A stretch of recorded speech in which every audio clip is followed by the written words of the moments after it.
Unvaccinated mall employees will be allowed into premises to work, but will have to prove they're employed by a store inside.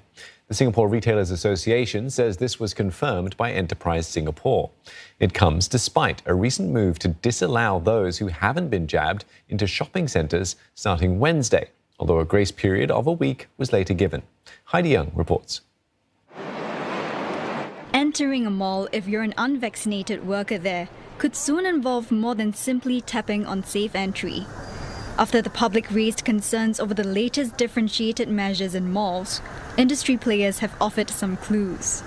CapitaLand said in a circular to mall tenants that those medically unfit for vaccination, as well as mall staff and delivery personnel, will be exempted from the latest measure. It also asked tenants to fill in a form with the names of unvaccinated workers so that mall passers may be prepared for them. They could perhaps ideally be issued some form of a letter, if they should be medically ineligible, for vaccination, or if they are unvaccinated, to be still given the access because they have some form of identity and medical declaration. So I think these should be ironed out between the mall operator and the retailer, to ensure that, operations are smooth.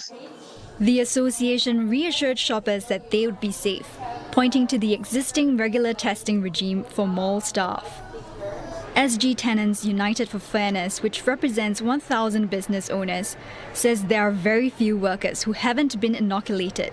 And while some retailers are trying to keep them less exposed, not all businesses can do the same. It is really about redeployment away from high risk, high exposure positions. And there's a real wide variety of back-end roles. Again, whether it is administration, marketing, e-commerce, inventory, customer service.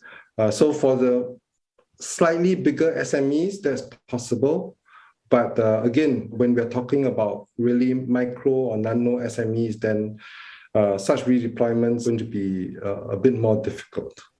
Enterprise Singapore says it will provide more detailed guidance on the latest differentiated measures before Wednesday.